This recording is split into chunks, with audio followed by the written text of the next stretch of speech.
Alrighty. Good morning, everyone. Did everyone enjoy the breakfast? Yes. Like it's a terrible time to present after you eat. But it's actually probably good because I'll be moving around a bit. Let me grab one more thing.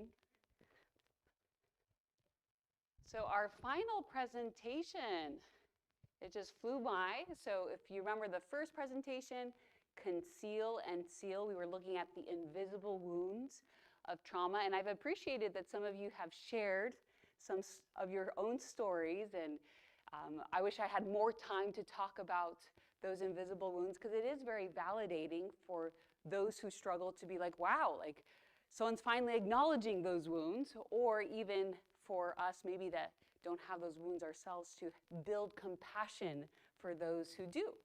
And so then we looked at the restriction of addiction, right? Looking at how addiction is a big barrier to healing. And then today, reveal and heal the journey of trauma recovery. So I'm going to briefly review in case any of you were not here. Why talk about trauma? Do you remember the answer to this? Because we don't talk about it.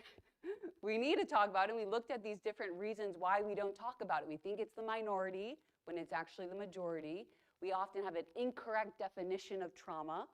And then going through the severity and the complexity of it, it's very confusing, both for the person and for those around them. And then there's an element of shame, in which silences the victim, silences those around, and so forth. And so if you put it all together, trauma is an unhealed, invisible wound that we have concealed and sealed. We think, right, we can bury it.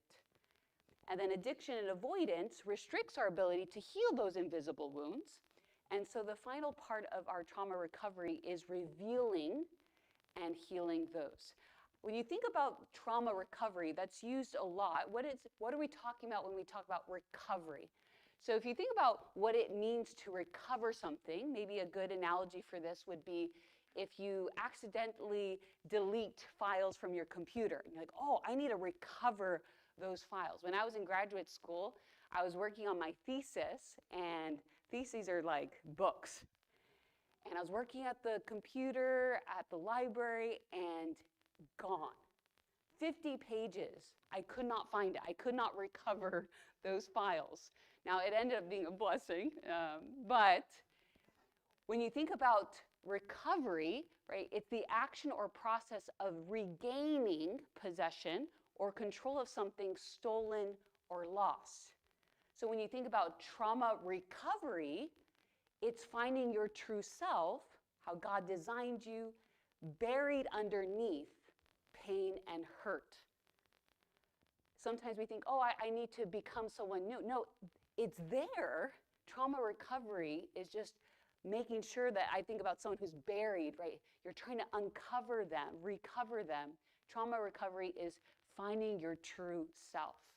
So step number one, the reveal part, is we need to have awareness. Do I need healing? You cannot change what you do not acknowledge, right?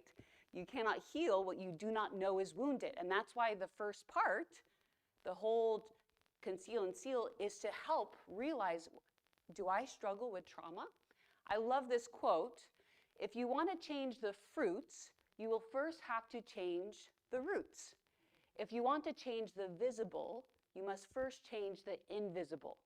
If you think about society today and how we are as humans in general, we're often just okay and satisfied with changing the visible, right? As long as I look good, right, smiling, and I dress well, we put a lot of time and effort into how we look on the outside.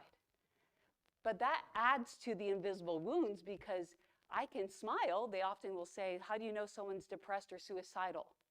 They're smiling, AKA you don't know. We hide it really well, but if you really want lasting change, you have to look at the roots. You have to be willing, if you think about the difficult process of gardening, you have to be willing to get into the dirt and pluck the roots. When I was little, I thought I was, sneaky, and my mom would tell us, hey, go take out the weeds. And I'd go and, you want to save time because you want to go do other fun stuff. I found some scissors, and I went snip, snip, snip, snip, snip, and it looked wonderful. Shortly after, my mom knew what happened. How did she know? They grew back very quickly. And many of us, when it comes to mental health healing, we want to do just that. Snip, snip, snip, snip, snip. Looks fine, but then it comes back. Whether that's addiction, whether that's medication, or other forms of therapy that we want quick. But roots and deep root work, like this picture here, it runs deep, which means we need to be willing to look deeply and to work in a difficult way to pull out those roots. So first off, reflection, do I need healing? Stop looking at others for a second and look at yourself. In this society today, it's kind of like a catchphrase. People are saying, oh, that person triggered me. That thing triggered me. Oh, and I don't like to be triggered, and so I'm going to pull away from that person. And it's all focused at other people. But I love this, thinking about it in a different way. We don't realize that our guns are already loaded with ammo. So yes, they may trigger you, but what in me is being triggered? There's something already there. Sometimes people say, oh, it's my spouse. He made me angry, or she made me angry. And I tell them, well, they don't make me angry, so is it really your spouse, or there's something in you? Kneel and ask God to reveal those invisible wounds. There's a beautiful psalm, Psalm 139, where he says, search my heart, O God. And he says, try me, see if there's any, look at my anxious thoughts. See if there's any wicked way in me, or we could say broken way in me. It's asking, saying, I can't even do it myself. Like, look at me. Search me, your insecurities, your struggles, your vulnerabilities, even the ugliest parts of yourself that other people don't know of, and even sometimes we don't want to look in the mirror for ourselves. So here's some ways to kind of start looking at myself. Do I have any struggles? So I'm going to do a general self-assessment. Don't say anything out loud, just do it in your head. And then I'll do one more specific to trauma. We can look at your daily functioning. What is, how's my life at school, work, church, home, relationships, my energy levels, sleep? Take a look at that. Just do a survey. If you're saying, oh, I'm struggling at school, I'm struggling with concentration. Now, just know that this doesn't mean that I have a struggle here and there, miscellaneous. It's more of an ongoing daily functioning.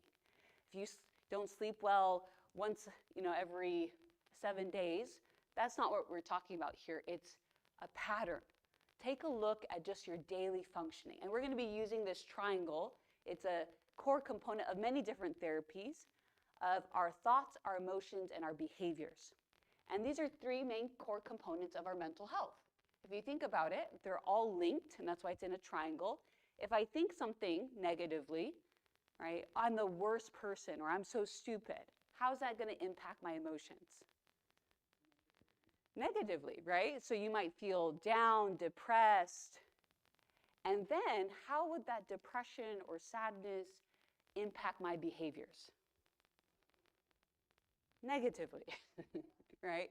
I might not be motivated. And this is what's so crazy. If I think I'm dumb, I'm stupid, and I feel depressed, then I'm like, well, what's the point? And so I don't do anything. And then that confirms my belief.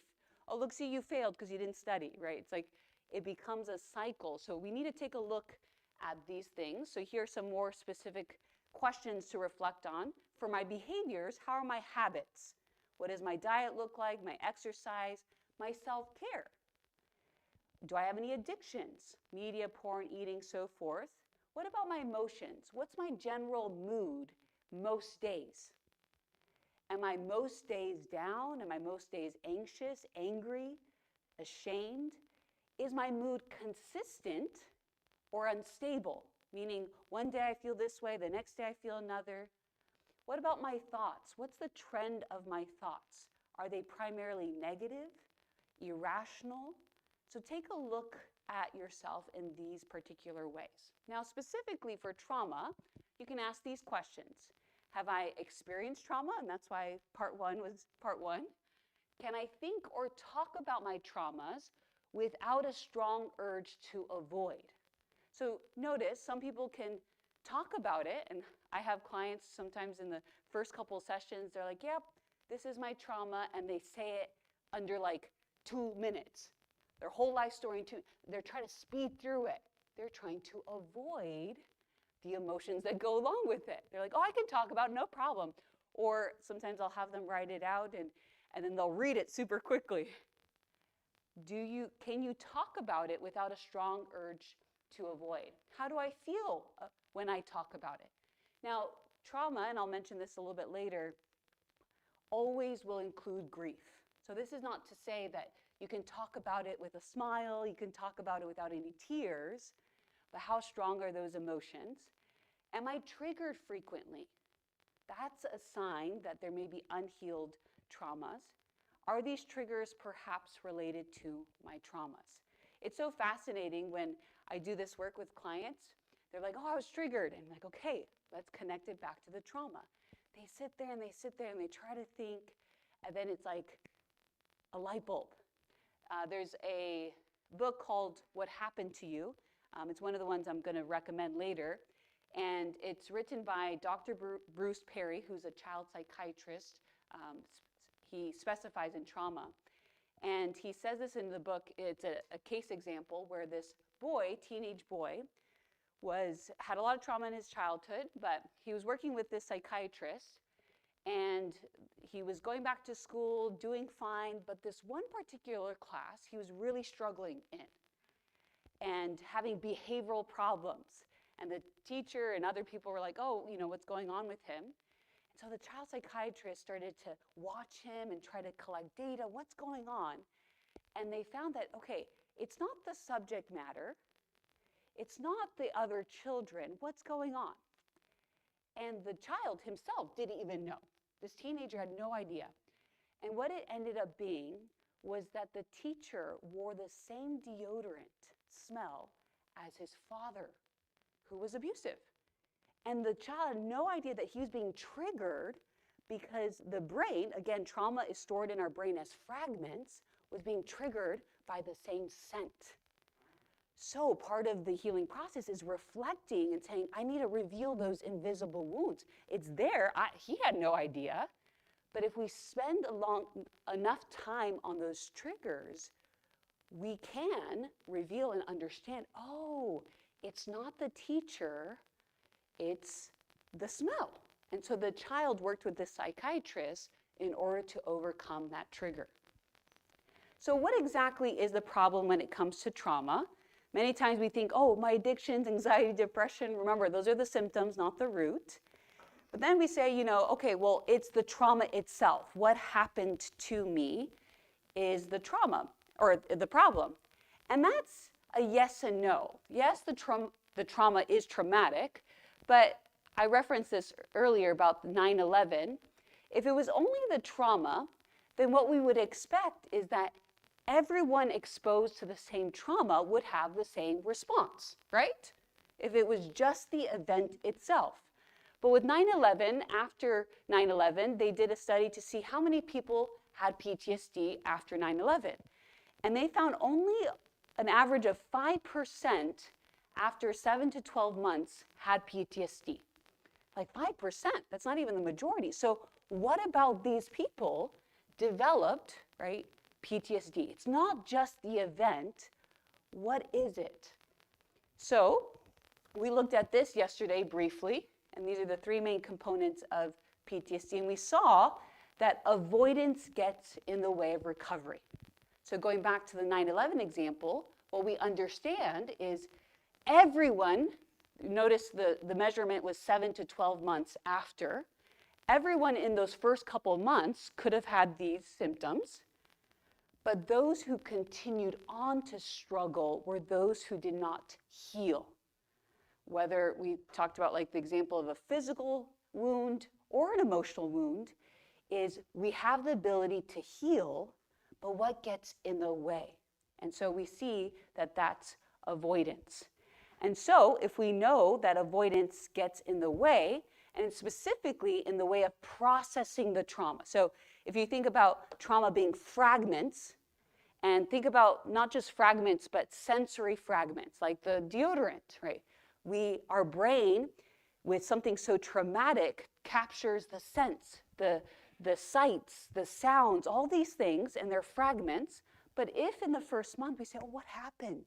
And we talk about it with community or other people, we start putting all those fragments into one picture, to one cohesive memory, which goes back to why in this picture, what's primarily left is the memory. That's a natural healing process. But if I don't process, if I don't put those fragments together, what I end up having is a lot of that arousal still, a lot of triggering that goes with that arousal, a lot of intrusions, because your brain is trying to say, hey, let's process it.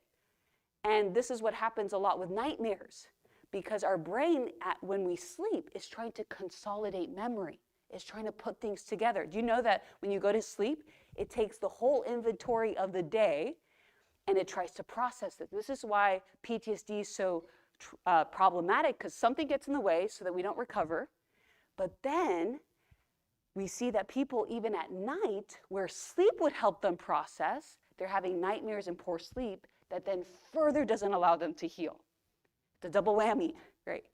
So this is also why sleep is so important, to be able to overall integrate it into our memory storage as a complete memory, which then leads to healing. So if avoidance gets in the way of processing, we need to remove the avoidance. This is the part people don't like. We need to approach the trauma. We need to address it. And that's hard, right? Because in general, we like to avoid pain. We like to avoid discomfort, whether it's the discomfort of a headache or the discomfort these days. If you think about society has a lot of comforts. We don't even like the discomfort of heat anymore. We want to put up the AC. We want to make sure that our houses are perfect. All these things. Back in the day, we had a lot of resilience. People washing their clothes by hand. Right? Now, I'm grateful for a washer and a dryer. But if you really think about it, we lack resilience these days. We have too many comforts. Even back in the day, you'd have to get up and change the channel on the TV. But now people don't even want to use remotes. They just want to say, hey, change the channel, right, into their remote. It's crazy how little we want to work. And I don't think that's a coincidence. I think it's agenda. We're really struggling with discomfort, with any sort of effort. And trauma work requires a lot of effort. So step number 2, number 1, reveal, being intentional about understanding ourselves. And then what about healing? This is a big umbrella step with a lot of little steps. And depending on our time, I often include a lot more information in my slides than what I get through, as a way for people to study on their own afterwards. So notice this verse, which I quoted earlier, search my heart, O God, know my heart, try me, know my anxieties. That's the reveal part. But only until you do that, notice, lead me in the way everlasting. We could say, lead me in the path of healing. There's recognized 3 stages of recovery when it comes to trauma: safety, remembrance and mourning, and reconnection. So I'm going to use those as categories to go through. So the first stage of safety, if you think about, a lot of times we want to sometimes jump into the trauma and say, okay, I'm ready to heal. But if you don't have a good foundation, you're going to really struggle. You don't want to add more pain before, do I have the ability to cope? A good example of this is if my client is suicidal, we're not going to jump into the trauma and add more discomfort and pain until that person feels more safe and stable. Or let's say if someone is having a severe addiction and engaging in self-harm or other things, we want to make sure that they're more stable before addressing the trauma. And so if you think about it from the thoughts, emotions, behavior standpoint, we want to, for example, with behaviors, start to decrease unhealthy behaviors and increase healthy behaviors. Including, I would say, one of the most important things is trying to have better sleep. Again, if you know that sleep improves your frontal lobe, helps with processing and so forth, if you don't address that, the trauma work is going to be harder. Now, not impossible, but harder. So what can I do in my behavioral work to improve my ability to then, when I do work on my trauma, to consolidate that? That includes also diet, exercise, not to say these have to be perfect, but trying to aim towards a healthier brain that can then process the trauma. Emotions. I wish I had more time to talk about this, because remember that trauma disrupts us from ourselves. We end up hating our bodies, and I don't mean just someone who is physically harmed, but with big emotions, often we numb because we hate that our bodies are feeling these strong emotions. But we need to learn how to soothe our nervous systems. That is a key component to healing trauma, is how can I soothe myself? This includes childhood trauma, where parents didn't soothe their child, and so the child doesn't know how to soothe themselves. When a child falls down, scrapes their knee, and starts to cry, what do they typically do? Go to their parents. Let's use mom as the primary example here. Child runs to mom, and what does mom do that's soothing for the child? I'm hearing hugs them, okay. We soothe through our senses. So what sense is the hugging? Touch. There might be an element of pressures. A parent also might caress the child. Touch. We're soothed through touch. What else? Soft words. What sense is that? Hearing. Just hearing. There were times even in my adult life, my mom would just say something in her voice and I just like broke down crying, right? Because of the soothing nature of my mother's voice. What else? Saying it's okay. Yeah, that's also part of this. What was that? Yes. Now, it can be soothing, but sometimes we have to be careful that we invalidate someone. It's okay. Oh, you shouldn't be sad. And it's like, no, you should be, right? What other senses? So we went through sound, touch. What about smell? Smelling mom. My mom wore Chanel No. 5. And it was soothing for me because that was my mom's scent. What about, what are we missing with our senses? Sight, just the sight of our mothers. And then taste. This is now often with milk or other things. And this is why a lot of people turn to alcohol as the adult bottle. But we're soothed through our senses. This is why nature is so healing. Because nature has all the senses built into it. It's God's way of soothing his children. And so can I learn to regulate my nervous system? Can I learn through things like the nature, deep breathing, right? Other skills, but also just being more mindful of my emotions. What am I feeling and why am I feeling it, right? Validating ourselves in those experiences. And then thoughts, which is going to be a key component, which we'll address a little bit later, of changing negative thought patterns. So emotions, this is good for you to know, emotions only last 90 seconds in our bodies. Do you know that? What emotions really are chemicals, right? Different cocktails of different hormones that pump through our body. It only lasts 90 seconds. Now, you could think through your emotions, you're like, Katie, mine lasts longer than 90 seconds. Well, what happens is we get this burst of different hormones, different cocktails of hormones, but then our thoughts renew 90 more seconds. So if you notice, for a child, if they feel something and they start crying and they're soothed, gone. But if we are feeling a certain way and then we start thinking, yes, oh, my life is terrible, there goes 90 more seconds. Oh, I'll never get through this, 90 more seconds. Our thoughts are the trigger behind our emotions. Our body then releases those hormones. So we need to learn how to capture our thoughts.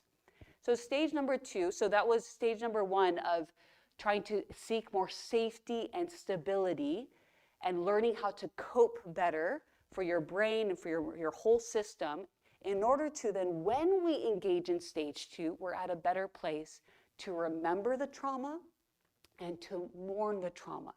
Trauma is very similar, although sometimes I think we put it in two different categories. It's really the same as grief. We are always grieving something when it comes to trauma, whether we're grieving the loss of something in ourselves that was stolen from me, right? My innocence was stolen from me. We're grieving something that we have lost. Or maybe we're grieving something that we lost in a relationship. Sometimes it's even grieving expectations, right? Reality is not as I expected it to be. So grief is a huge part, the mourning process of trauma. So we process, we express, and then we also make sure that our narrative of the trauma is correct. There's a specific therapy called cognitive processing therapy. Anyone here heard of CPT? A couple people. Great, actually more than I expected. So it came out as CBT, cognitive behavioral therapy, which is one of the most evidence-based practices there are for across the board, but it lacked a specific focus on trauma. And so CPT was developed, and it looks at still these three main components of thoughts, emotions, and behaviors, but it focuses a lot on thoughts, cognitive processing. These are the three main things that it addresses, and I'm going to do a really fast version of just going through some of these, but I'm going to slow down in the trauma section, trauma count, and ABC sheets. So the first thing that we have people do when they come in is to write out why they think, actually let me go to the next, a one-page document of why did the trauma happen. We're not asking them to write their trauma, we're asking them to write why it happened. And the reason behind that, and then also how did the trauma impact them in these 5 different areas, which are 5 main areas of life. How did it impact my sense of intimacy, trust, power, control, esteem, and safety, is we're trying to see if we have any incorrect narratives about the trauma. If you say, oh, it happened to me, do you remember Linda? Her main narrative was, it was my fault. So if she continues to believe it was her fault for the rest of her life, she's the perpetrator. She's walking around in danger because it was her fault.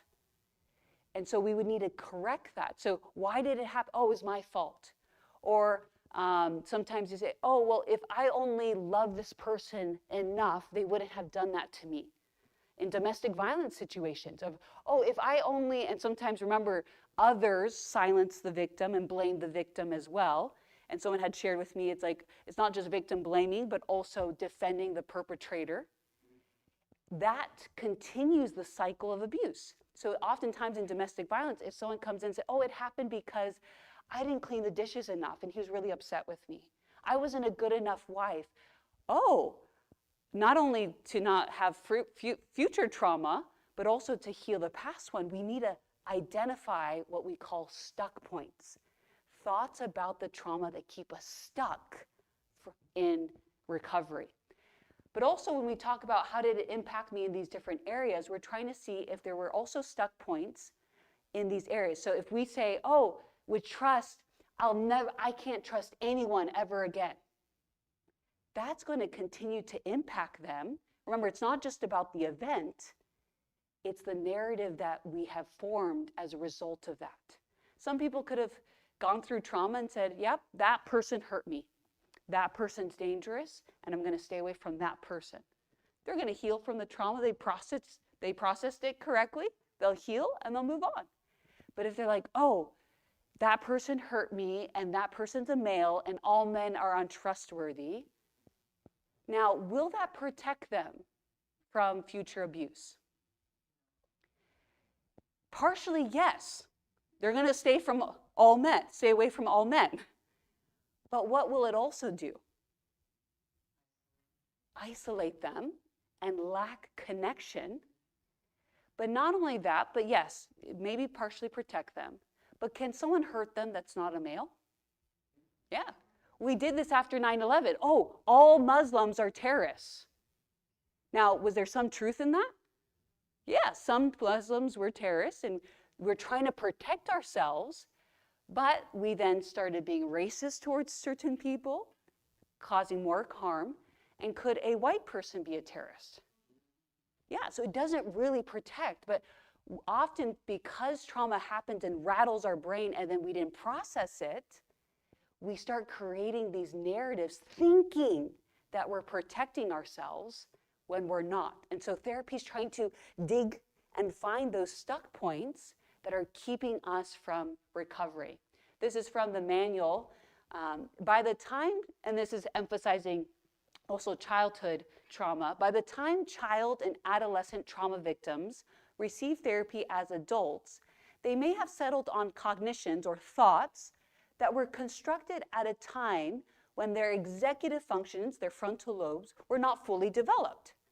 This is probably the reason why so many clients with PTSD have extreme beliefs and have been traumatized repeatedly.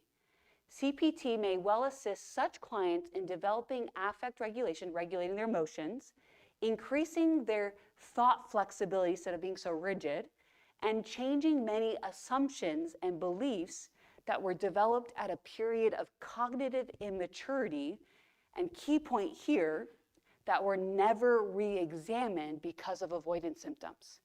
So if I create this belief, all men are untrustworthy, but I never re-examine them, I'm going to continue living based off of that reality.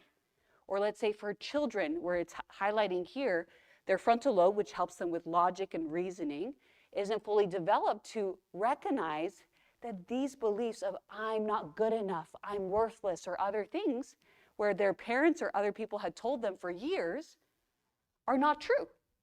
We need to re-examine those beliefs. So if you think about the way kids learn, it's very rigid and limited. So they're learning in their language development, and they're outside. Let's say you're the parent or you're an aunt or uncle, and the child's like, oh, what's that? And they point to a bird in the sky, and you say, oh, that's a bird. So the child's like, okay, bird. And then they look at an airplane, and they're like, bird. What do? Do you say, oh, yeah, that's a bird? You then add more information for them to start extending their truth. And then they say, oh, something else that flies in the sky can be an airplane. And then maybe a helicopter, and then Superman, right? All these other things where the child starts building their reality. But when trauma happens, a child is told, you're stupid. And actually what's interesting is if you look at the data, what's most harmful in childhood is actually not physical or sexual abuse, it's emotional abuse. Because the wounds of emotional abuse actually last longer. I'm stupid, I'm stupid, I'm stupid, I'm stupid.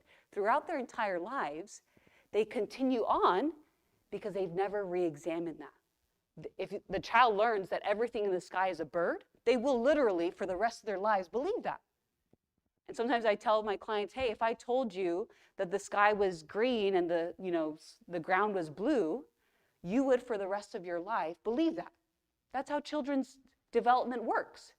Well, the same applies to these realities of trauma that we have to re-examine. So stuck points are thoughts that you have about or that come from the trauma that keeps you stuck in the trauma and prevents recovery.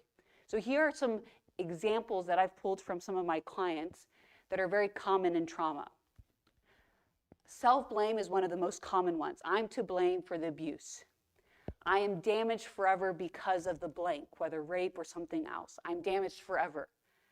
I must be on guard at all times. So trauma happens, and then your brain goes to this extreme belief. To protect myself, I need to be on guard at all times.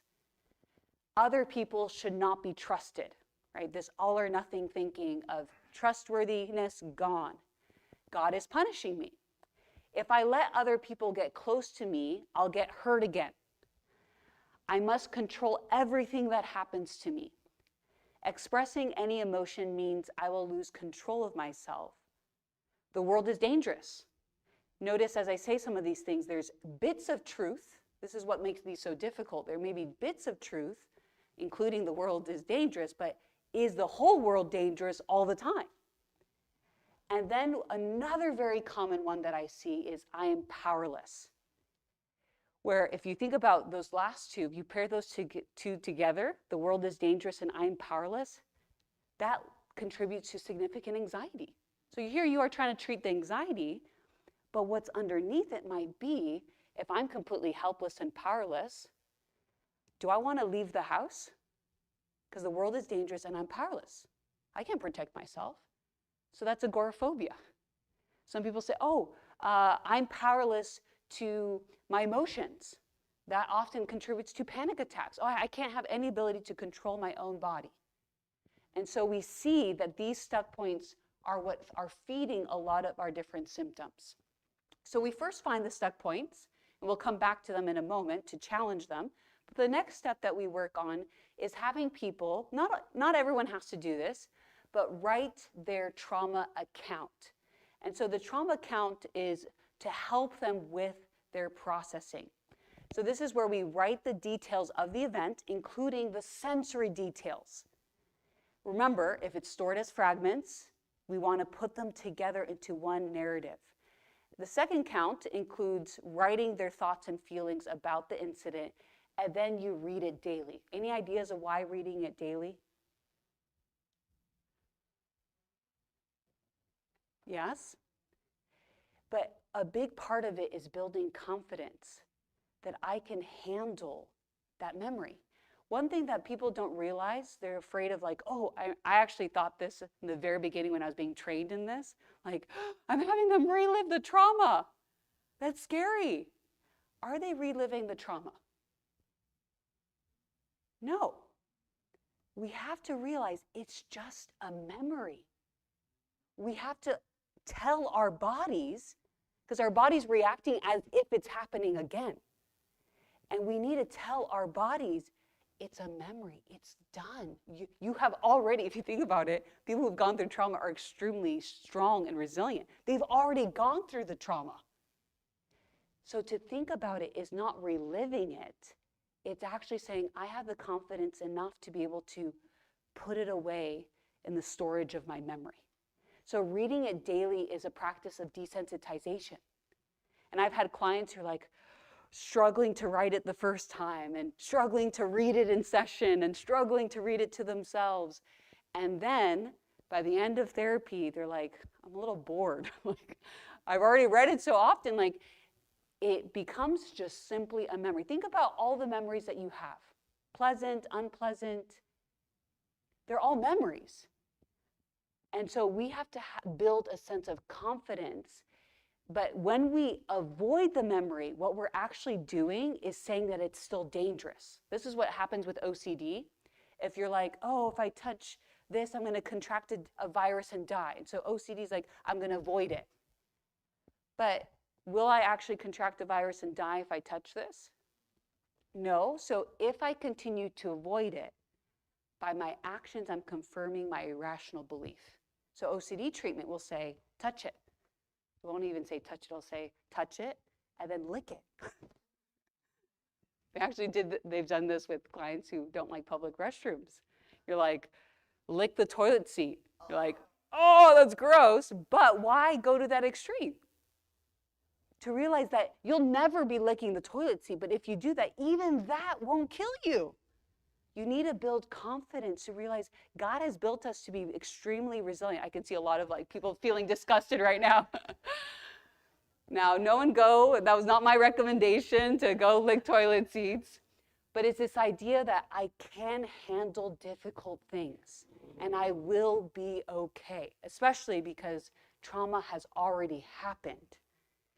And I just need my brain to be able to process it enough to put it away in the file cabinet of your memory.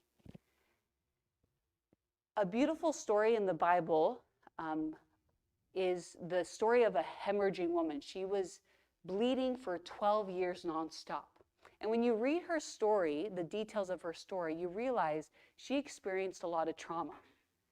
Financial trauma, medical trauma. This is something I haven't mentioned before. You can experience trauma from medical professionals.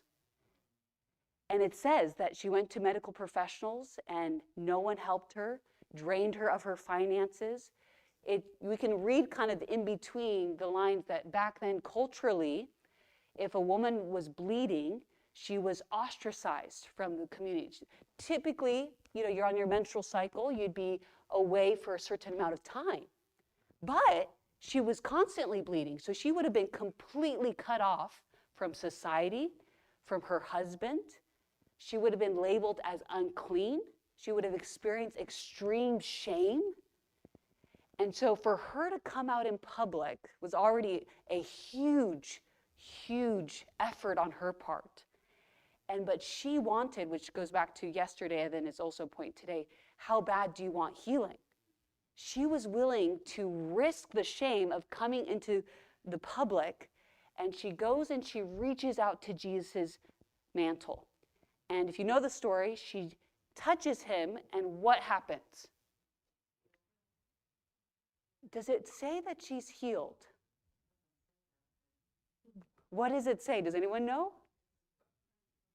Her bleeding stopped immediately. But it doesn't say she's healed. Then what happens next in the story is Jesus stops her. And you wonder why. Why didn't just Jesus allow her to go on her merry way?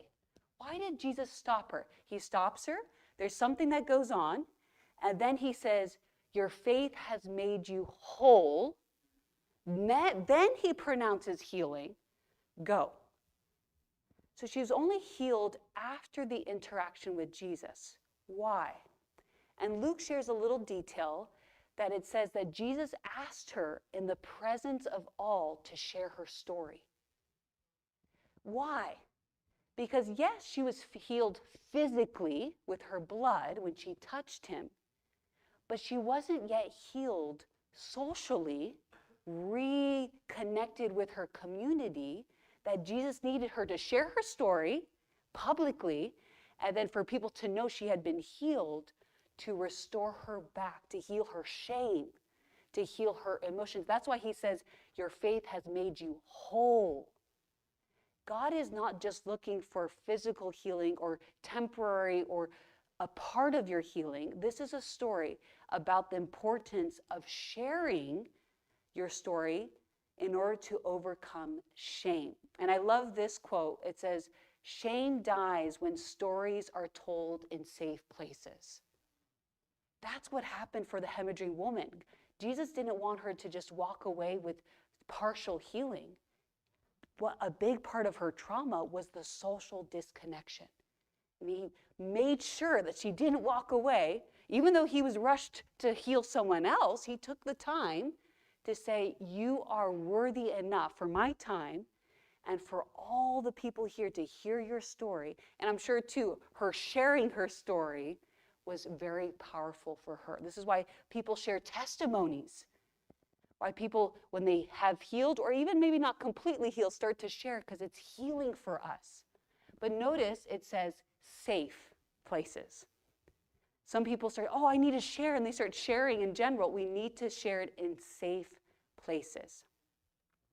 So the last piece of ABC sheets here is changing the meaning or narrative, addressing those stuck points. And if we realize, it's really interesting, there's different forms of trauma treatment, and often they'll address emotions or other components, but what I appreciate about CPT is it addresses the thoughts, because as Dr. van der Kolk says, the greatest sources of our suffering are the lies we tell ourselves. The greatest sources of our suffering are the lies we tell ourselves. If you think about it, this gives us a lot of empowerment, because if it's lies we're telling ourselves, like, I have the ability to correct those lies.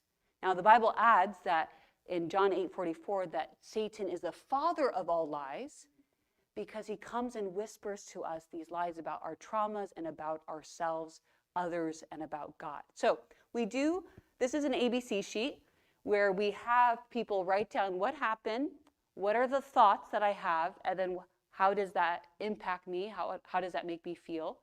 And then we start looking at those thoughts in column B, and we say, are those thoughts realistic and or helpful? Because a thought could be realistic, but it's not helpful to dwell on. And so we start re-examining those thoughts. So for my client who was saying, I'm to blame for the abuse, let's really look at that. Is that true? Now, I've worked with veterans who have done terrible things, and it was true that they were to blame. But it was really helpful to look at in a way, okay, well, what are you going to do with that? And they had to go through the process of forgiving themselves, right? Asking God for forgiveness. But we can't just stay with a thought. We need to either re-examine and rewrite it or take action. And then the last question, it says, what can I tell myself on such occasions in the future? This is neuroplasticity. I need to find the truth of my thoughts and then tell myself the truth over and over and over again until it becomes my reality. The first time we did this sheet, Linda did not believe she wasn't to blame because she had had that narrative for years. So it doesn't necessarily feel true immediately.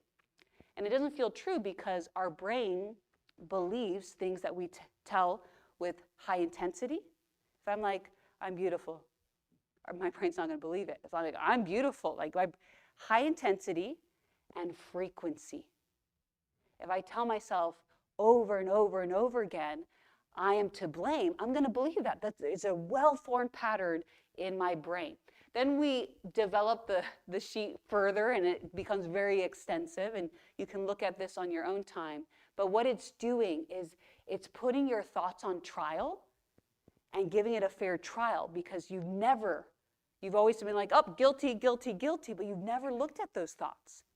If you said, oh, no one can be trusted, you need to look at that, and then what ends up happening is we end up with a result of, some people can be trusted, sometimes with some things.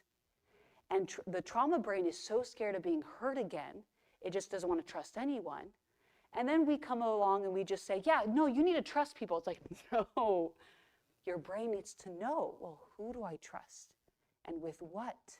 And have more discernment. And that way you do protect yourself while also still connecting with people. Notice, instead of black and white thinking or all or nothing, we need to find the gray. The truth is often in the middle. So here's some examples to work through. I just gave a few. Let's say I'm powerless. There's something in your trauma that you experienced that made you feel powerless. Children, this thought for children is actually true. You're completely powerless. In any sort of vulnerable relationship, spouse relation, you have a degree of powerlessness. But if we continue to believe that I'm completely powerless, I'm not going to take the actions needed to change my life. So this thought we need to put on trial and be like, okay, well, what's true about it?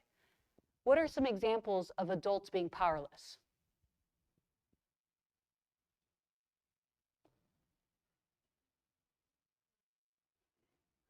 What might we be powerless to at times?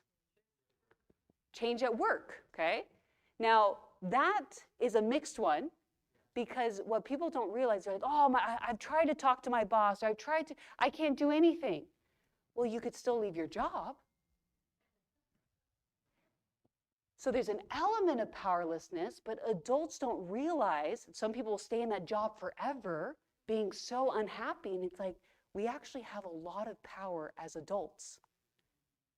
Or one of the things that we're definitely powerless over, like we can't control, is people. Now, we can influence people, but we can't control. And this is what I see a lot of times with trauma is we're trying to control the things we can't, which drains our energies. And then we don't control the things that we can, which then doesn't lead to further change. And so we have to re-examine, do I have these stuck points? And as I challenge them, the principle is found here in John 8:32. You will know the truth, and the truth will set you free. The truth about my abuse, the truth of what happened. And the truth is not always positive. This is something I want to really emphasize. When we're changing our thoughts, we are not looking for positive thoughts.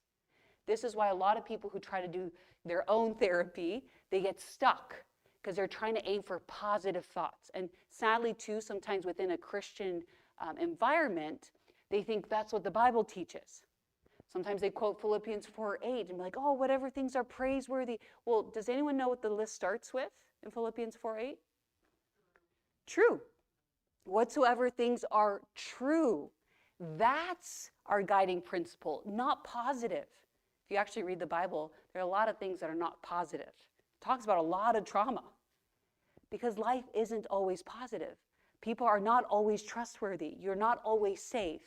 But it's also not to the other extreme of always negative.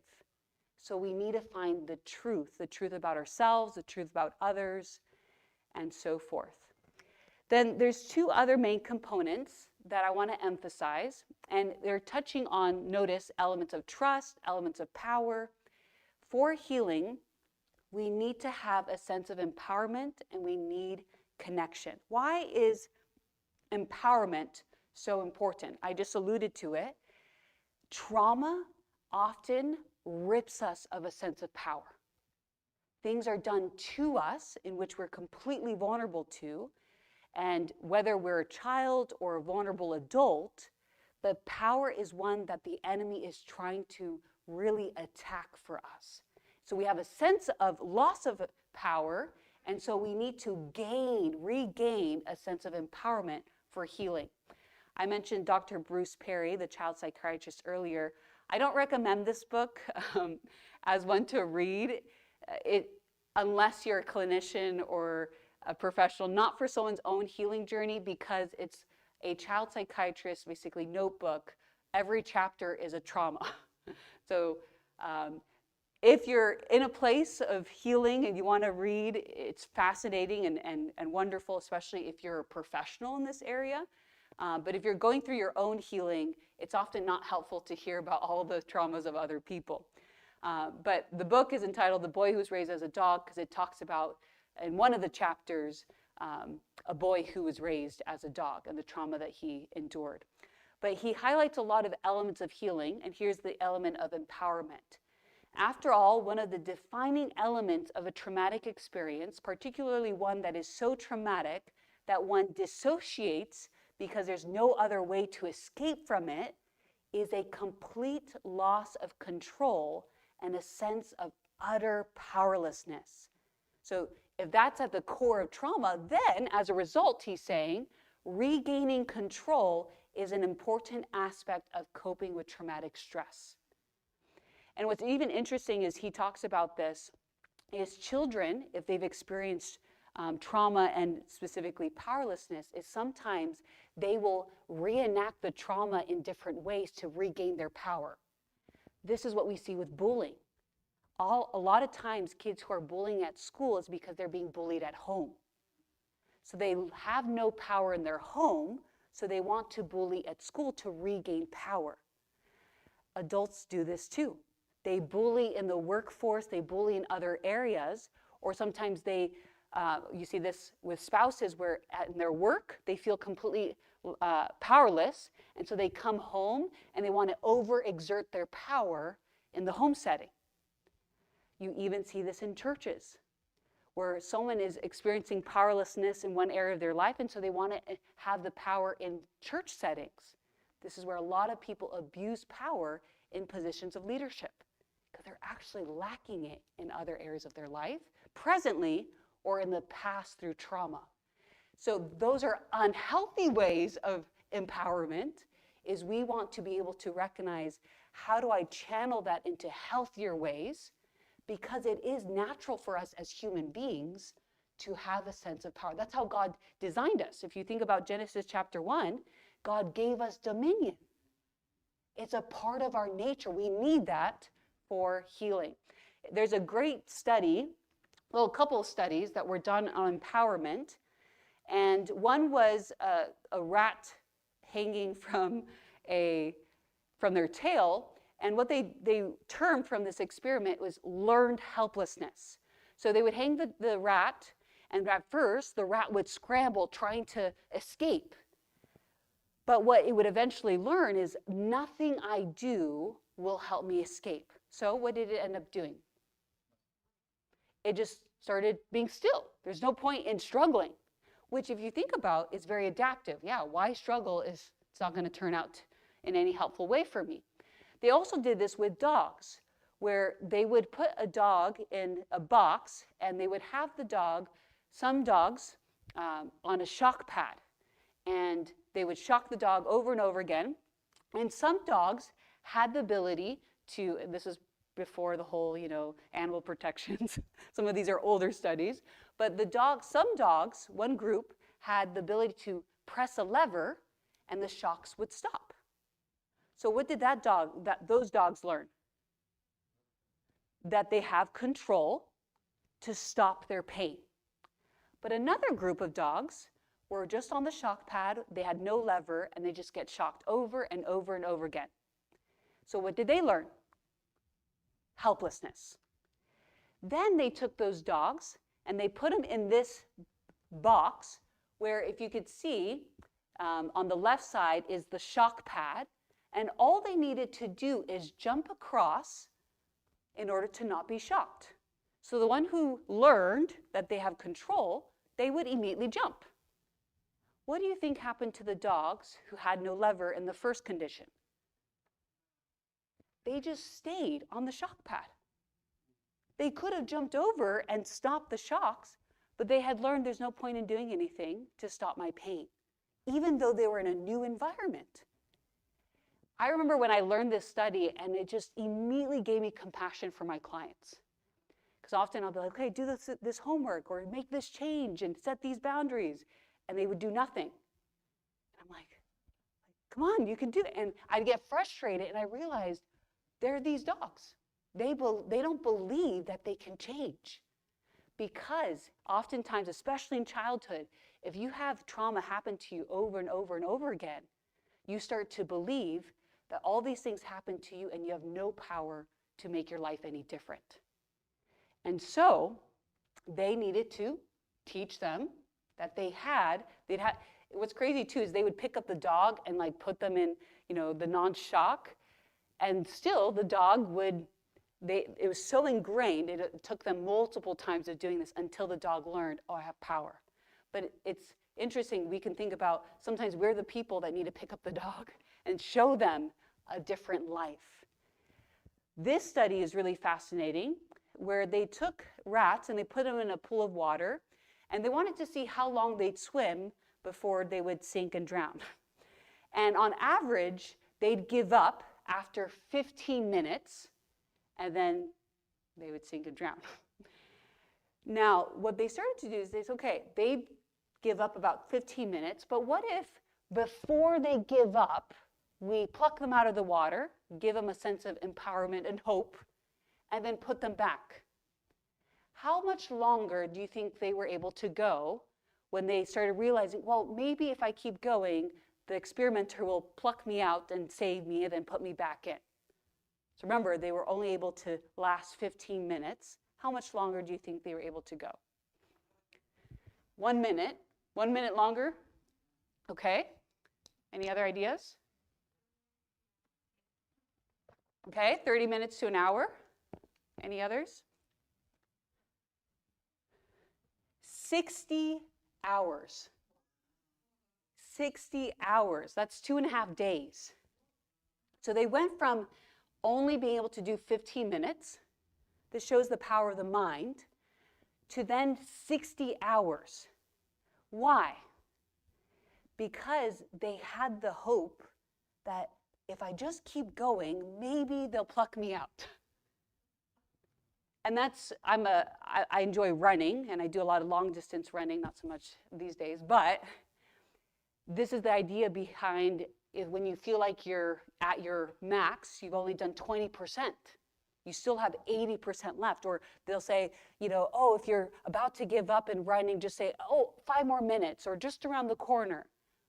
Because we're more capable than what we realize. So these kinds of studies help us understand, empowerment, hope is very encouraging and helps us to do very difficult things. Another way to think about this is having trauma is often a victim mentality versus having a victor mentality. Where yes, you were the victim. Now, sometimes people say, I can't have victim mentality. and then we shame the victims. It's like, no, you really were a victim. But victim mentality is staying in that victimization instead of realizing I have choice.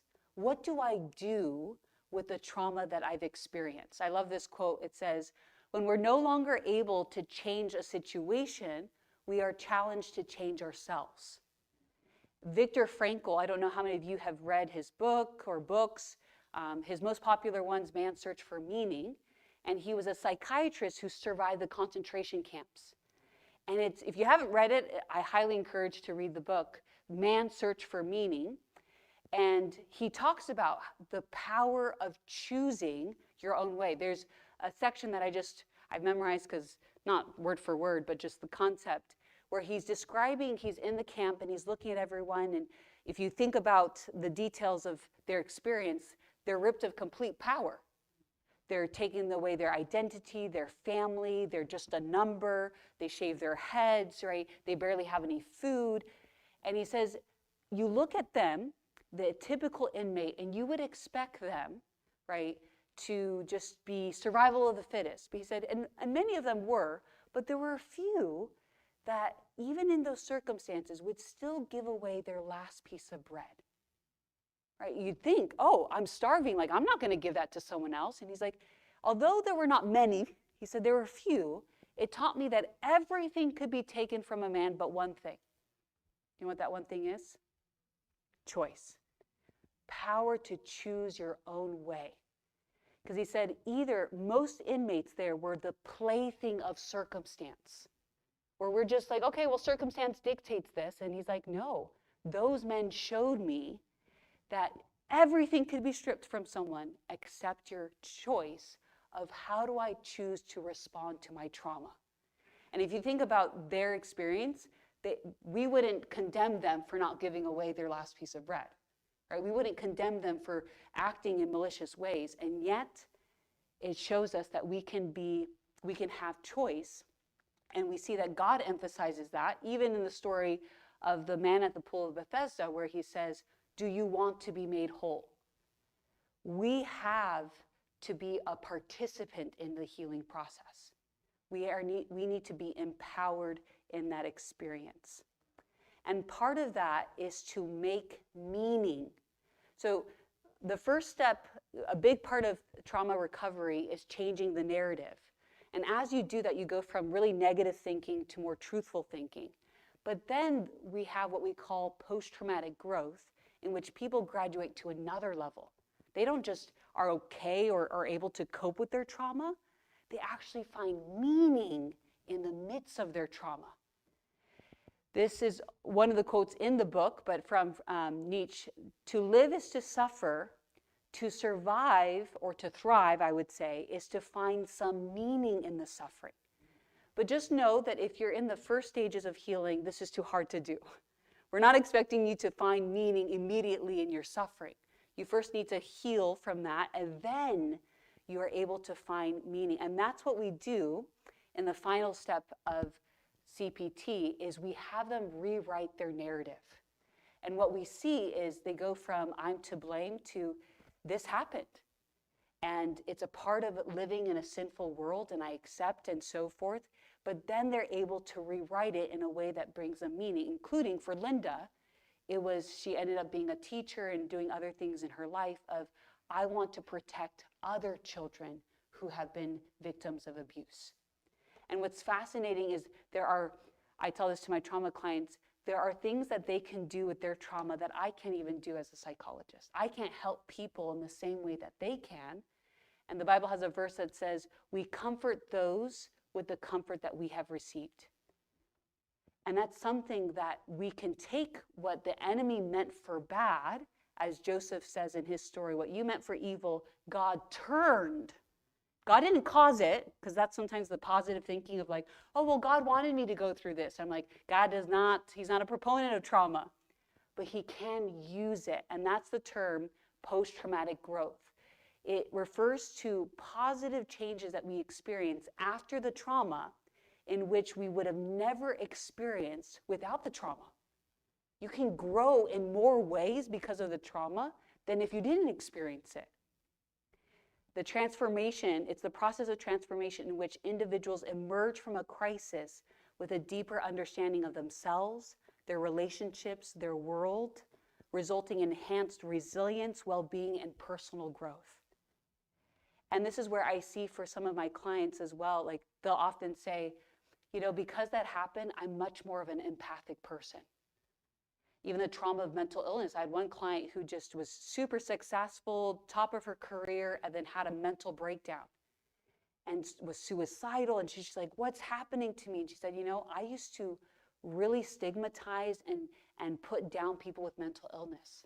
She said, because of this crisis, I have had much more empathy and understanding for people than I would have never been able to have, even by reading books or being exposed to other people with mental illness.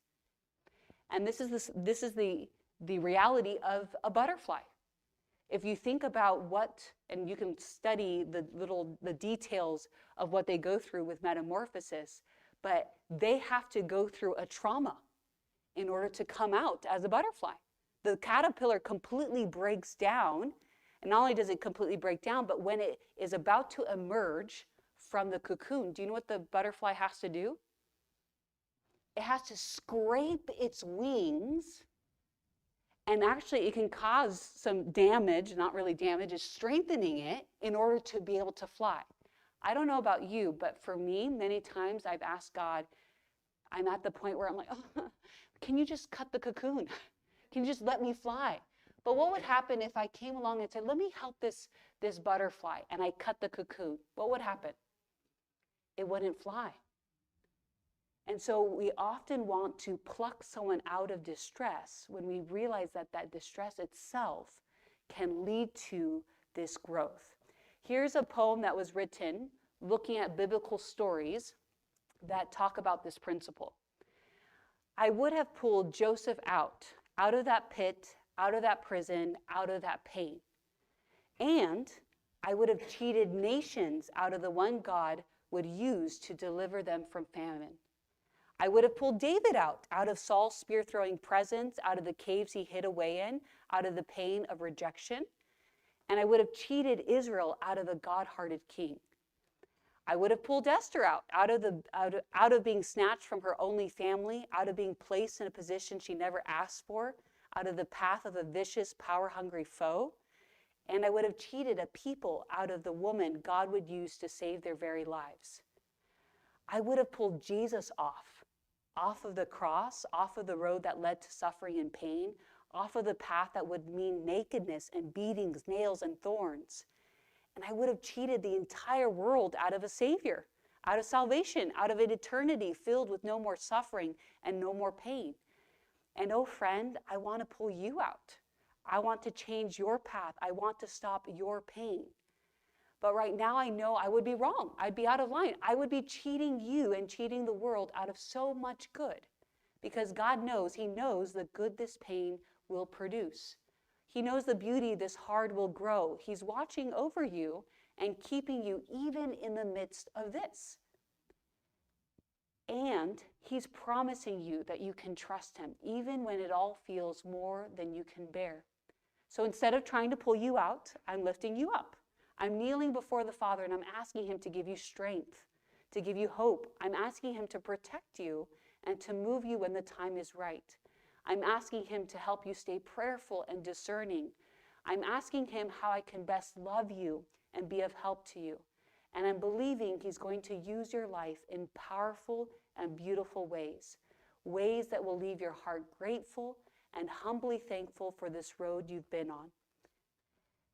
Isn't it true that from a human perspective, we want to pull people out? We want ourselves to be pulled out of these extremely difficult and traumatic experiences. I sometimes with a client in session, I'm like, I just want to rescue them right now. I just want to pull them out. But what the Bible shows are stories of people who have endured in ways that if we did, including Jesus Himself, we would have been cheating themselves and the world out of so much good.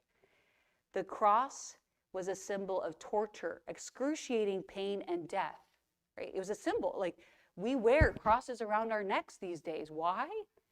Because he was able to rewrite the narrative of his own trauma.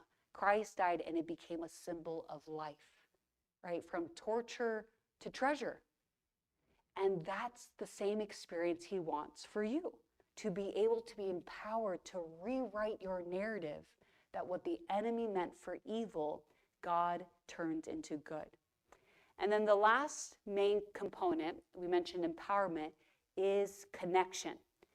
Connection is so important, as I mentioned, with addiction as well, because if the core of trauma is rupturing of relationships, then we must restore relationships. Here's a quote from Body Keeps the Score. Being able to feel safe with other people is probably the single most important aspect of mental health. Safe connections are fundamental to meaningful and satisfying lives. And that's why we see in the world today full of addictions is because there's also a lack of connection. And here's another quote. This one's very powerful. The most traumatic aspects of all disasters involve the shattering of human connections. This is especially true for children, being harmed by the people who are supposed to love you, being abandoned by them, being robbed of the one-on-one relationships that allow you to feel safe and valued and to become humane. These are profoundly destructive experiences because humans are inescapably social beings. The worst catastrophes that can befall us inevitably involve relational loss.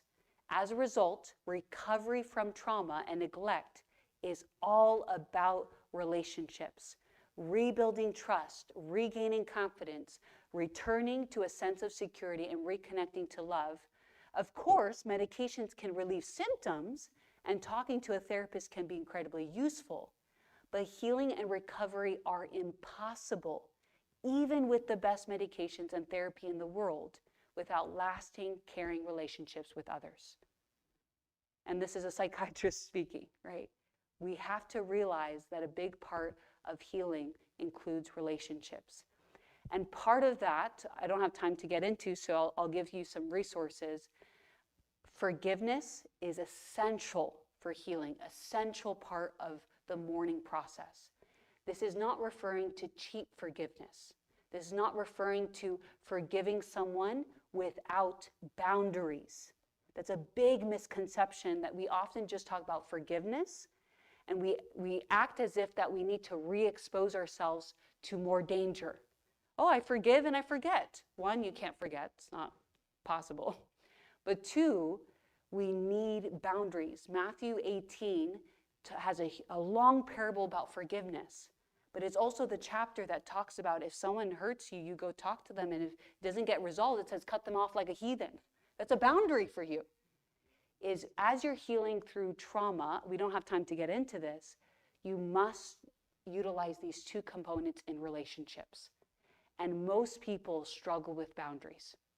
And so if you don't have a house with boundaries, right? We were talking about feeling unsafe on your home property. If you don't have fences, if you don't have wild animals, if you don't have fences around your garden's not protected. If you don't have fences around your home, if you don't have alarm systems, we need boundaries.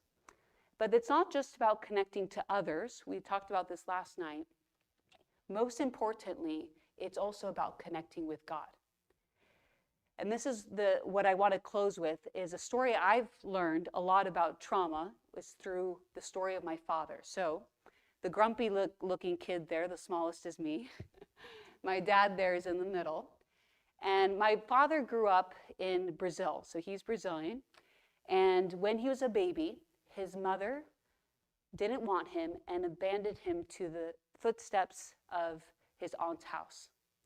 So first trauma, right? Abandoned, not wanted, rejected by his very own mother. He's there for a couple years with his aunt, and his aunt has her own children, living in poverty, struggling. Basically, Cinderella's story treats him like a slave. And eventually, saying different things like, you're not my child, your mom never wanted you, just straight re-injuring of the trauma.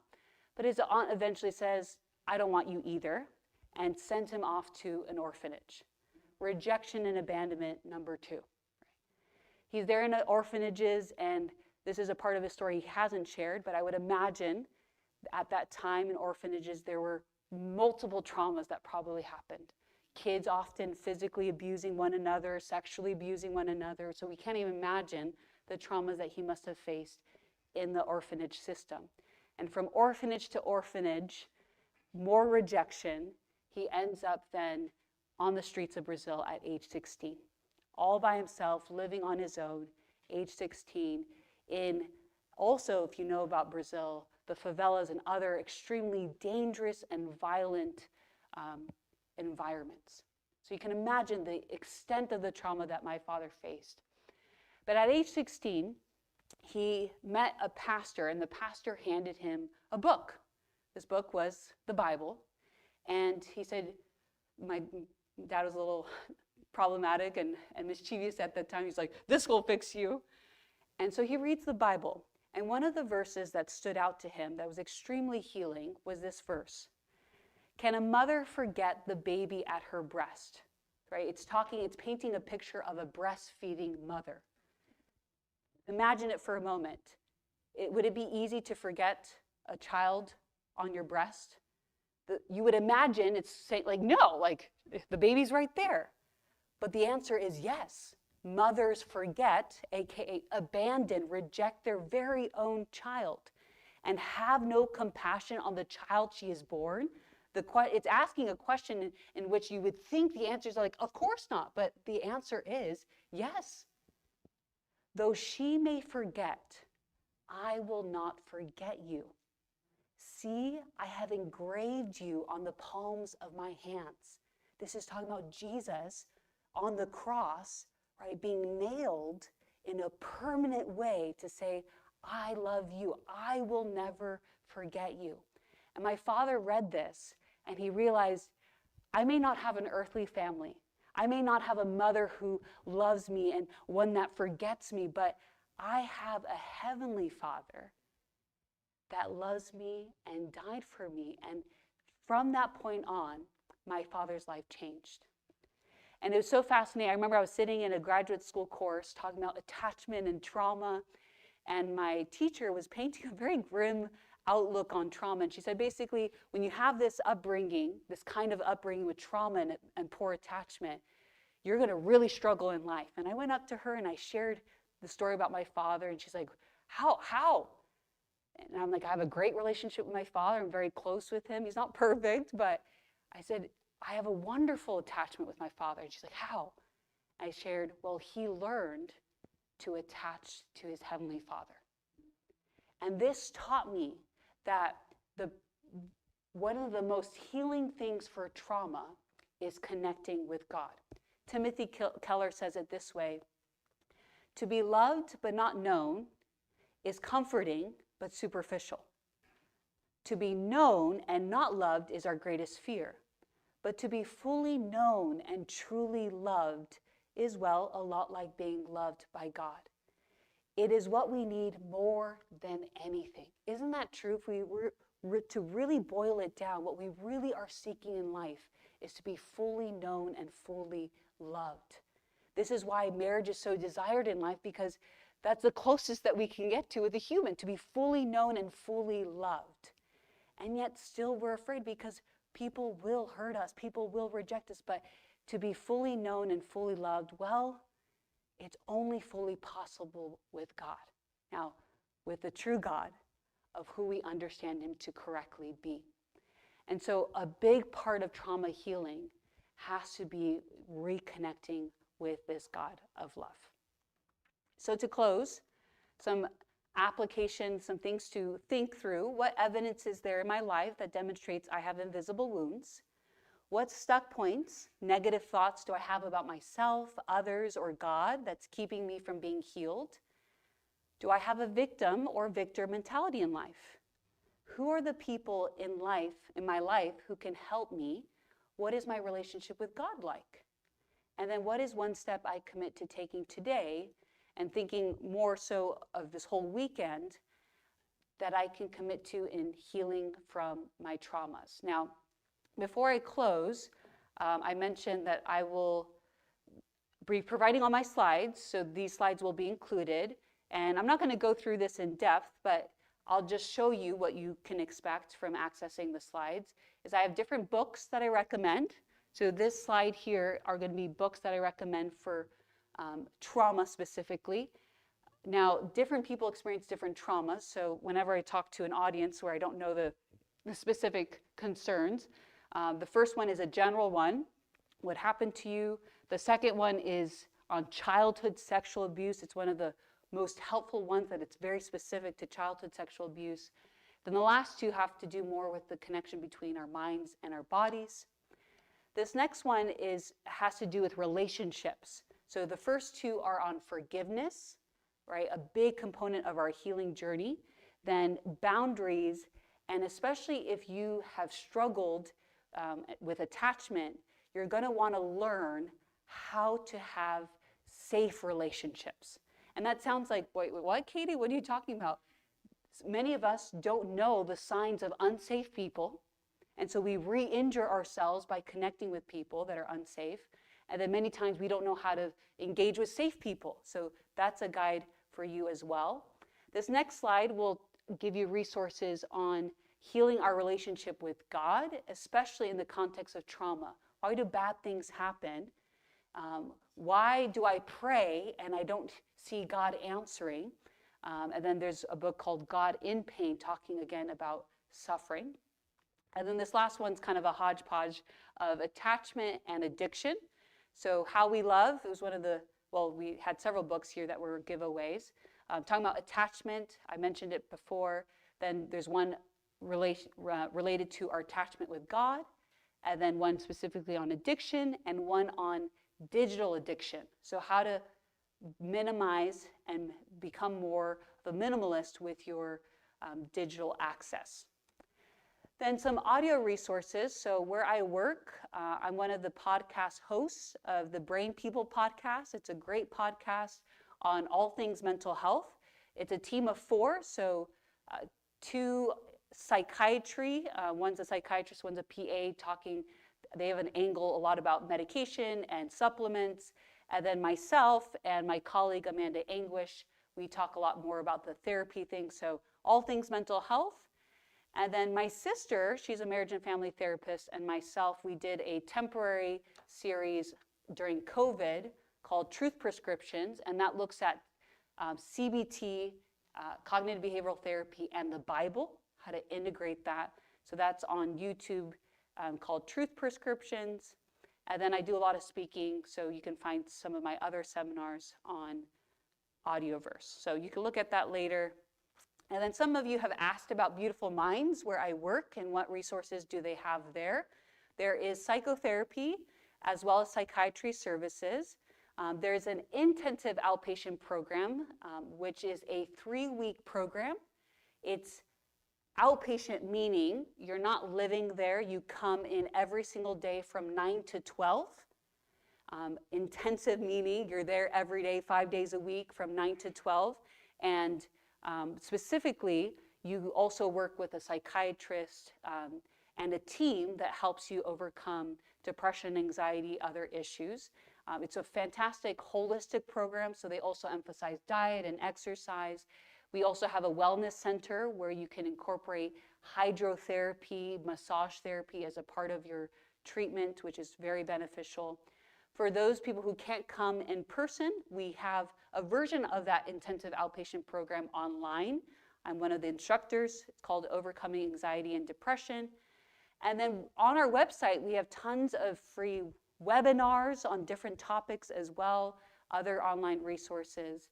And then some of you may be familiar with Dr. Nedley's program, Depression Anxiety Program. That one is residential. So some people who need more intensive treatment and want a lived-in experience, it's a 10-day residential program. This one's a little bit closer. The next one, Relationship Therapy Center, is closer to where I'm at, but because all of you are within California, you could do virtual appointments. So a lot of people, when they're looking specifically for marital counseling or family counseling, the Relationship Therapy Center is a good resource. And then Psychology Today is you can plug in your location or a family member's location, and it'll bring up a directory of local therapists, and then word of mouth, asking people, prayer is important. And then there's an online coaching, especially those of you that are looking for faith-based coaching. It's called Abide Network Counseling. You can just Google it, it'll come up, and there's a whole network of individuals who provide online coaching, especially if you're outside of California, or it's an avenue to receive those kinds of resources. And then, as I mentioned, if you'd like the slides, you can email me at kcruz@Beautiful Minds Medical and just say Hopland slides. That's all I need, and I will send you a digital copy of these slides. And so if you haven't taken any pictures, this is the one to take, because you can't have my email without, you can't have the slides without my email. So if you do want the slides, and then if you have a question, and you can email me, just an FYI, because this is probably the most common question I get of, can I see you as my therapist? In general, the answer has been no, because I have a 2-year wait list. But then I got pregnant, and the answer is further no, because I'll be going on maternity leave, and then primarily going to be a stay-at-home mother with only doing a few hours. So I'm not taking on any clients. I'm sorry. I know people bond with me as I'm here, but I have wonderful colleagues. And I don't just say that. I really, Beautiful Minds is a special place. So you can reach out to Beautiful Minds. You'll know that in general there are wait lists. It's a sad reality of therapy and accessing therapy, but pray, and God will always open doors necessary for you to receive your healing. I've known people who are like, I've been trying and this and that, and then God opens a door in a way that when you seek it, God will collaborate with you to give you the resources that you need. But if you're like, hey, Katie, I have this specific problem, do you have a book that you recommend? Just email me. Just know that in March, I'm not going to be accessing any more emails. So you got to get in before March if you want to ask me any questions, but feel free to jot down my email address. But before she comes up to give, I would like to say a special prayer for everyone. So if you can bow your heads with me as we pray. Father in heaven, I'm always just so grateful for the opportunity to share. And you know that my heart explodes with the desire to share more and to hear more of these individuals' stories. But I know that you know, and that you care deeply in a way that you already are in the process of healing each person here. We carry, all of us, brokenness in our hearts, and we know that you desire, like that hemorrhaging woman, for us to be whole. And so, Father, whatever they need, whether it's therapy, whether it's reviewing these slides or books, whatever, we pray that you and your Spirit can direct them, but most importantly, that they can be directed to you as this wonderful counselor and a wonderful healer. We pray this in Jesus' name. Amen.